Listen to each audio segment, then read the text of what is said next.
Hello दोस्तों, beginners point में आपका स्वागत है। और अभी हम कर रहे हैं 17 से लेकर 19 तारीख तक की करंट अफेयर्स। पैंतोगार्टन शिनावात्रा को थाईलैंड की प्रधानमंत्री बनने पर पीएम मोदी ने दी बधाई।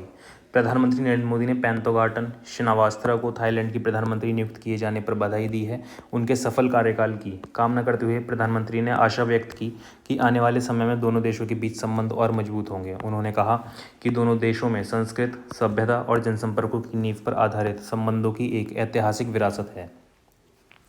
नेपाल के प्रधानमंत्री ओली की भारत यात्रा की तैयारी। विदेश मंत्री आज से भारत दौरे पर। नेपाल के प्रधानमंत्री केपी शर्मा ओली की सितंबर के पहले हफ्ते में भारत यात्रा की तैयारी की जा रही है। चौथी बार प्रधानमंत्री बनने पर अपने पहले विदेश भ्रमण के लिए उन्होंने भारत जाने की इच्छा जताई है। हाल ही में भारत के विदेश सचिव विक्रम मिस्री ने अपने नेपाल दौरे के क्रम में प्रधानमंत्री ओली से मुलाकात कर उन्हें भारतीय प्रधानमंत्री की तरफ से भ्रमण का औपचारिक निमंत्रण पत्र भी दिया था। हालांकि पहले उनका भ्रमण थाईलैंड के बैंकॉक में 4 से 6 सितंबर तक तय था, जहां उन्हें बिम्स्टेक देशों के शिखर सम्मेलन में शामिल होने जाना था। किसानों का कल्याण पहली प्राथमिकता। सरकार ने तैयार किए हैं 109 प्रजातियों के बीज, कृषि मंत्री का कहना है। केंद्रीय कृषि मंत्री शिवराज सिंह चौहान ने कहा कि प्रधानमंत्री नरेंद्र मोदी की अगुवाई में देश एवं प्रदेश में निरंतर विकास हो रहा है और सरकार किसानों के कल्याण के लिए लगातार कार्य कर रही है। उन्होंने कहा, खेती में यदि उत्पादन बढ़ाना हो तो नई किस्म के बीजों की आवश्यकता होती है तथा सरकार ने नई किस्म के 109 प्रजातियों के बीज तैयार किए हैं ताकि कृषि के क्षेत्र में उत्पादन अधिक से अधिक हो सके। खेती में उत्पादन अधिक हो तथा लागत कम हो, इसके लिए सरकार निरंतर कार्य कर रही है। प्रधानमंत्री मोदी की पहली प्राथमिकता किसानों का कल्याण है। केंद्रीय कृषि मंत्री चौहान शनिवार को बुदानी में आयोजित तिरंगा रैली को संबोधित कर रहे थे। इस दौरान उन्होंने 14,70,97,हजार की लागत के विकास कार्यों का लोकार्पण एवं भूमि पूजन किया। इस अवसर पर उन्होंने कहा कि पढ़ने वाले बच्चों की अच्छी शिक्षा और उनकी कोचिंग के लिए सरकार सहायता करेगी। ग्लोबल साउथ शिखर सम्मेलन, विश्व संस्थाओं में सुधार की मांग, विदेशी हस्तक्षेप का विरोध। प्रधानमंत्री नरेंद्र मोदी की पहल पर आयोजित तीसरी ग्लोबल साउथ शिखर वार्ता में विभिन्न देशों के नेताओं ने सुरक्षा परिषद सहित विभिन्न विश्व संस्थाओं को समावेशी बनाने पर जोर दिया तथा आंतरिक मामलों में अन्य देशों के हस्तक्षेप पर चिंता व्यक्त की। विभिन्न देशों के नेताओं ने ग्लोबल साउथ की आवाज़ बनने पर प्रधानमंत्री मोदी और भारत की पहल की सराहना की। बैठक में गाजा और यूक्रेन के हालात का जिक्र हुआ। गाजा में मानवीय त्रासदी पर विशेष रूप से चिंता व्यक्त की गई। इसमें इन देशों ने युद्ध विराम की जरूरत पर बल दिया। रूस ने 7 तीव्रता वाले भूकंप के बाद फटा ज्वालामुखी, सुनामी का भी खतरा। रूस के पूर्वी तट पर 7.0 तीव्रता वाले भूकंप के बाद शिवलूच ज्वालामुखी फट गया है।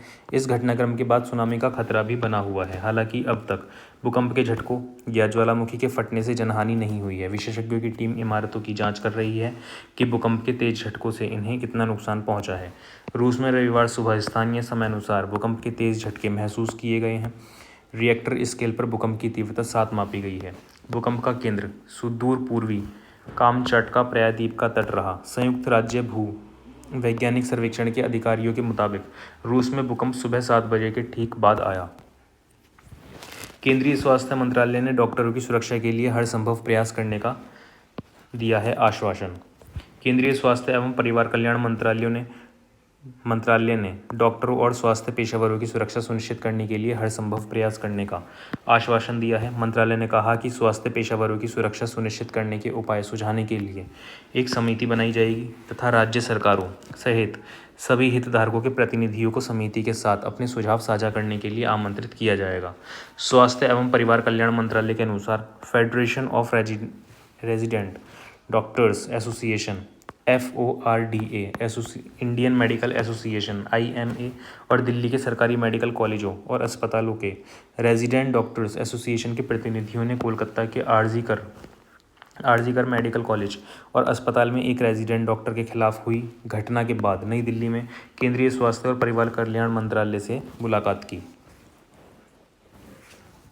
प्रधानमंत्री मोदी ने ग्लोबल साउथ शिखर सम्मेलन में वैश्विक विकास समझौते का प्रस्ताव रखा। प्रधानमंत्री नरेंद्र मोदी ने शनिवार को वॉइस ऑफ ग्लोबल साउथ शिखर सम्मेलन के तीसरे संस्करण में ग्लोबल साउथ देशों को संतुलित और समावेशी विकास में सहायता के लिए एक व्यापक वैश्विक विकास समझौते का प्रस्ताव रखा। प्रधानमंत्री मोदी ने अपने समापन भाषण में भारत की ओर से एक व्यापक वैश्विक विकास समझौते का प्रस्ताव रखते हुए कहा कि इस समझौते की नींव भारत की विकास यात्रा और विकास साझेदारी के अनुभवों पर आधारित होगी। मोदी ने इस बात पर जोर दिया कि यह समझौता ग्लोबल साउथ के देशों और स्वयं निर्धारित की गई विकास प्राथमिकताओं से प्रेरित होगा। यह मानव केंद्रित होगा और विकास के लिए बहुआयामी होगा और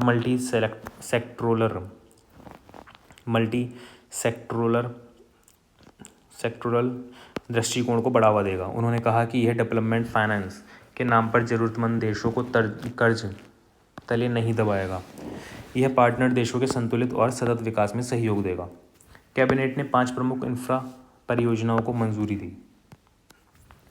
प्रधानमंत्री नरेंद्र मोदी की अध्यक्षता में केंद्रीय मंत्रिमंडल ने आज शुक्रवार को 3 प्रमुख मेट्रो रेल परियोजनाओं और 2 नए हवाई अड्डों की सुविधाओं को मंजूरी दी। बेंगलुरु में कैबिनेट ने बैंगलोर मेट्रो रेल परियोजना के चरण 3 को मंजूरी दे दी है, जो शहर के मेट्रो नेटवर्क को आगे बढ़ाने का महत्वाकांक्षी योजना है।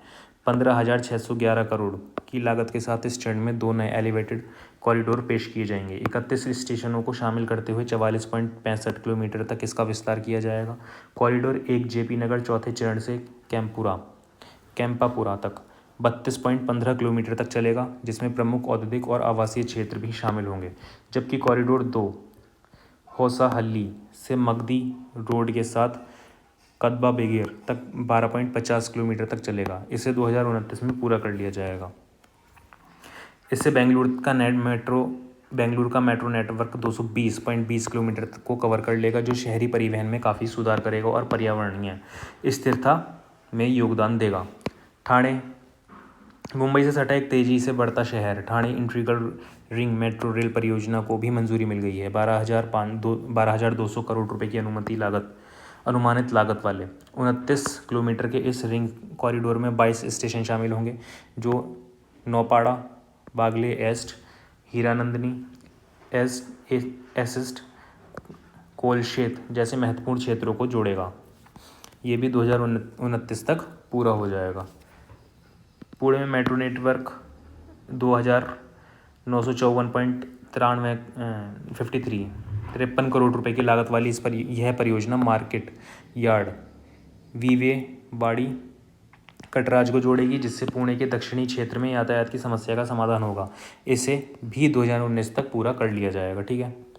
फिर बिहार में होगा 3,000 पीक ओवर यात्रियों को समायोजित करने में सक्षम होगा, जिसकी वार्षिक क्षमता 1 करोड़ तक बढ़ाई जा सकती है। यह पहल क्षेत्रीय संपर्क को महत्वपूर्ण रूप से मजबूत करेगी।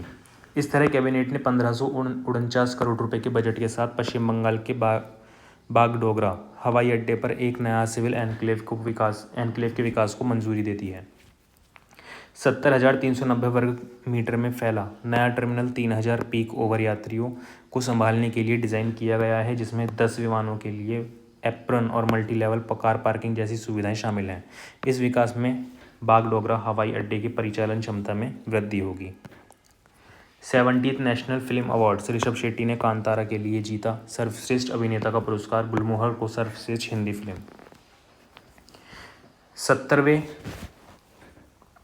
70वें नेशनल फिल्म अवार्ड्स की घोषणा कर दी गई है। अभिनेता ऋषभ शेट्टी ने अपनी ब्लॉकबस्टर फिल्म कांतारा के लिए सर्वश्रेष्ठ अभिनेता का पुरस्कार जीता। सर्वश्रेष्ठ अभिनेत्री का सम्मान नित्या मेनन और मानसी पारेख ने साझा किया। नित्या को तमिल फिल्म तिरुचिबलम में उनकी भूमिका के लिए सम्मान मिला, जबकि मानसी ने गुजराती फिल्म कच्छ एक्सप्रेस के लिए पुरस्कार जीता। दक्षिण कन्नड़ के काल्पनिक गांव में स्थापित कांतारा शेट्टी के चरित्र पर आधारित है, जो एक काम्बला चैंपियन का किरदार निभाता है, जिसका सामना एक ईमानदार वन रेंज अधिकारी से होता है। कांतारा ने सर्वश्रेष्ठ लोकप्रिय फिल्म जो संपूर्ण मनोरंजन प्रदान करती है का पुरस्कार भी जीता है। गुलमोहर ने सर्वश्रेष्ठ हिंदी फिल्म, आट्टम को सर्वश्रेष्ठ फीचर फिल्म का पुरस्कार। नेपाल का सार्क के विदेश मंत्रियों की बैठक न्यूयॉर्क में करने का प्रस्ताव। दक्षिण एशियाई क्षेत्रीय सहयोग संगठन सार्क को एक बार फिर से सक्रिय बनाने को लेकर नेपाल सरकार ने पहल की है। नेपाल के विदेश मंत्रालय की पहल पर काठमांडू स्थित सार्क सचिवालय की तरफ से सार्क के सदस्य देशों के विदेश मंत्रियों की बैठक का समय तय करने का आग्रह किया गया है। सार्क सचिवालय की तरफ से 26 सितंबर की तारीख प्रस्तावित की गई है। हालांकि अफगानिस्तान को अब तक यह पत्र नहीं भेजा गया है। काठमांडू स्थित सार्क सचिवालय के तरफ से दी गई जानकारी के मुताबिक अमेरिका के न्यूयॉर्क में होने वाले संयुक्त राष्ट्र महासभा की बैठक में भाग लेने के दौरान सार्क देशों की विदेश मंत्री स्तरीय बैठक प्रस्तावित की गई है। नेपाल के विदेश मंत्रालय के प्रस्ताव अमृत राय ने बताया कि सार्क के अध्यक्ष होने के नाते नेपाल ने एक बार फिर से इसकी सक्रियता को लेकर पहल की है। उन्होंने बताया कि यदि भारत और पाकिस्तान दोनों सहमत होते हैं तो यह 5 वर्ष के बाद विदेश मंत्रियों की पहली औपचारिक बैठक होगी। पूर्व प्रधानमंत्री थाकसिन की बेटी पेंटा गैटोरन शिनावात्रा होगी थाईलैंड की अगली प्रधानमंत्री। दिव्यांग कारीगरों और उद्यमियों को सशक्त बनाने की दिशा में 17वें दिव्य कला मेले का उद्घाटन करेंगे डॉक्टर वीरेंद्र कुमार। दिव्यांग कारीगरों और उद्यमियों को सशक्त बनाने वाले 17वें दिव्य कला मेला का उद्घाटन 17 अगस्त को रायपुर में केंद्रीय सामाजिक न्याय और अधिकारिता मंत्री डॉक्टर वीरेंद्र कुमार द्वारा किया जाएगा। एक सप्ताह तक चलने वाले इस मेले में दिव्यांग कारीगरों और उद्यमियों को सशक्त बनाने पर ध्यान केंद्रित किया जाएगा तथा इस मेले में उनकी प्रतिभा और रचनात्मक का उत्सव भी मनाया जाएगा। इस कार्यक्रम का आयोजन भारत सरकार के सामाजिक न्याय एवं अधिकारिता मंत्रालय के तहत दिव्यांगजन सशक्तिकरण विभाग DEPWD द्वारा किया जाएगा। सामाजिक न्याय एवं अधिकारिता मंत्रालय के अनुसार यह दिव्य कला मेला 20 राज्यों केंद्र शासित प्रदेशों के 100 से अधिक दिव्यांग कारीगरों, कलाकारों और उद्यमियों द्वारा तैयार किए गए उत्पादों की एक विविध श्रृंखलाओं के प्रदर्शन के लिए पूर्ण रूप से तैयार है। इसमें घर की सजावट, जीवन शैली के उत्पाद, कपड़े, पर्यावरण के अनुकूल सामान, पैकेज्ड खाद्य पदार्थ आदि वस्तुओं का एक अनुपम संग्रह होगा जिसमें आगंतुकों को इन हस्त निर्मित वस्तुओं को देखने और खरीदने का अनूठा अवसर मिलेगा, जिनमें से प्रत्येक अपने निर्माताओं की समृद्ध सांस्कृतिक विरासत और रचनात्मक को दर्शाता है। यह मेला दिव्यांगजनों को दिव्य कला शक्ति, रोजगार मेला और ऋण मेला के माध्यम से एक ही छत के नीचे सशक्त बनाएगा।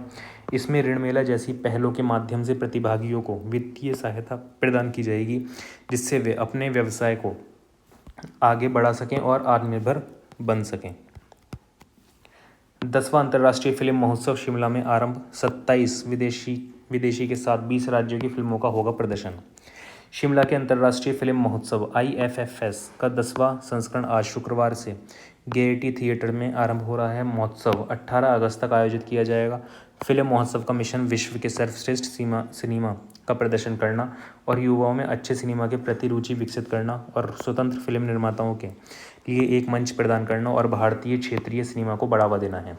यह महोत्सव हिमालयन वेलोसिटी द्वारा सूचना एवं प्रसारण मंत्रालय और राज्य के भाषा एवं संस्कृति विभाग LAC के सहयोग से किया जा रहा है। इस साल में महोत्सव America, Britain, France, Iran, Sri Lanka, Uruguay, Germany, Nepal, Greece सहित 27 देशों और देश भर के 20 राज्यों की फिल्में दिखाई जाएंगी। MIB ने एक बयान में कहा कि शिमला अंतर्राष्ट्रीय फिल्म महोत्सव के 9 संस्करणों के सफल समापन के साथ हमें शिमला के 10वें अंतर्राष्ट्रीय फिल्म महोत्सव IFFS 2024 की घोषणा करते हुए खुशी और गर्व हो रहा है, जो हिमाचल प्रदेश की राजधानी ऐतिहासिक गेयटी थिएटर शिमला में आयोजित किया जाएगा। ठीक है। कोलकाता में महिला डॉक्टर की रेप व हत्या के खिलाफ इंडिया गेट पर आज कैंडल मार्च। कोलकाता RG कर अस्पताल में महिला डॉक्टर से रेप व हत्या के विरोध में देश भर में तमाम चिकित्सक संगठनों व रेजिडेंट डॉक्टरों की अनिश्चितकालीन हड़ताल जारी है। इसी क्रम में आज शुक्रवार को दिल्ली के एम्स, सफदरजंग, RML, लोकनायक, GV पंत सहित दिल्ली के सभी सरकारी अस्पतालों में इमरजेंसी को छोड़कर OPD नियमित, सर्जरी व अन्य सभी चिकित्सा सुविधाएं प्रभावित रहेंगी। इंडियन मेडिकल एसोसिएशन ने भी 24 घंटे के बंद की घोषणा की। ठीक है, तो इसी के साथ करंट अफेयर्स हो जाती है समाप्त। अब मिलेंगे कल। धन्यवाद।